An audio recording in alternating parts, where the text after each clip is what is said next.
Oh man, 2006? 2006, yeah.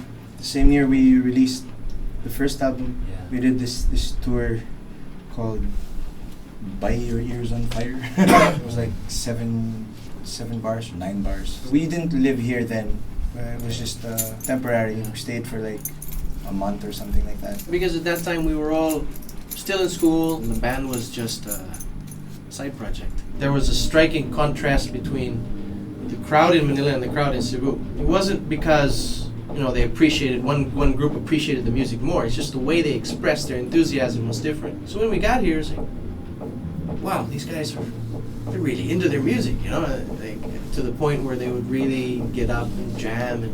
Whereas in Cebu, they appreciate the music just as much, but they're more contemplative about it. They'll sit there and they'll really listen, but they won't show it outwardly. So when we got here, that changed us because that made us more comfortable as a band. Because you know how it is when the crowd really expresses their appreciation, it boosts the self-esteem of the band. We were really grateful for that because what our friends were saying were true.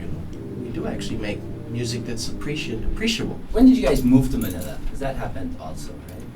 2008. Yeah, 2008. The first time we came here, we were still in school. The band wasn't a priority.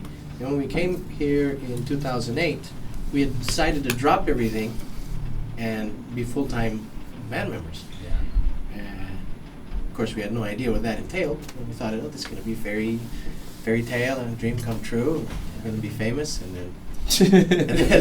Oh, so you were in it for the fame.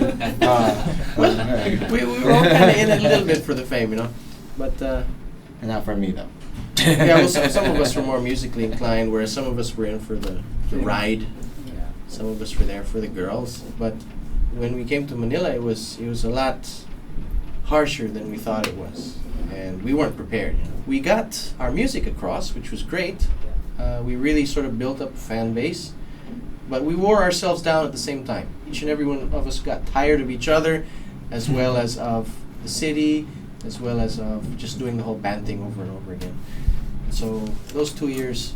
And at the end of those 2 years, it was like such a coincidence. There were things happening back at home that some of us had to, they had no choice but just to go back and fix those things, fix those problems, those issues. But some really good things came out of it too, because we met this guy.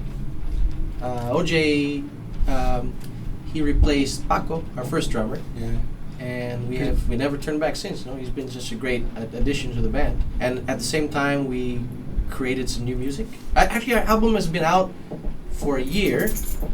It's been done since 2009, but we've only just released it. So the cool thing about this setup is I'm the only guy that has to travel now. OJ's here, Russell's here, Martin's here, John, Dinopol, Urban Dub, Cables in Space, Deftones, 17 Dust. 17 Dust. He's got about 48 bands. Yeah. He's sessioning for us. We're really happy, really lucky to have him on board. And so because of this setup, it isn't as expensive to do a gig anymore because just pay for one ticket, I'm here. So we're doing these gigs now, and then in November we're going to do a few more weekends, maybe 4 or 5 gigs in November. We'll be playing Threadfest, Bazooka Rocks, and then some bar gigs too. Nice. And in November, our CDs will be available, hard copies. Okay. Hi, we're Faspitch, and we'd like to invite you to subscribe to the Radiorepublic YouTube channel by clicking the link just below. And please leave comments and cool feedback about these really cool guys. And we really enjoyed the interview they did with us today. Thank you. Thanks. Thank you. Bye-bye.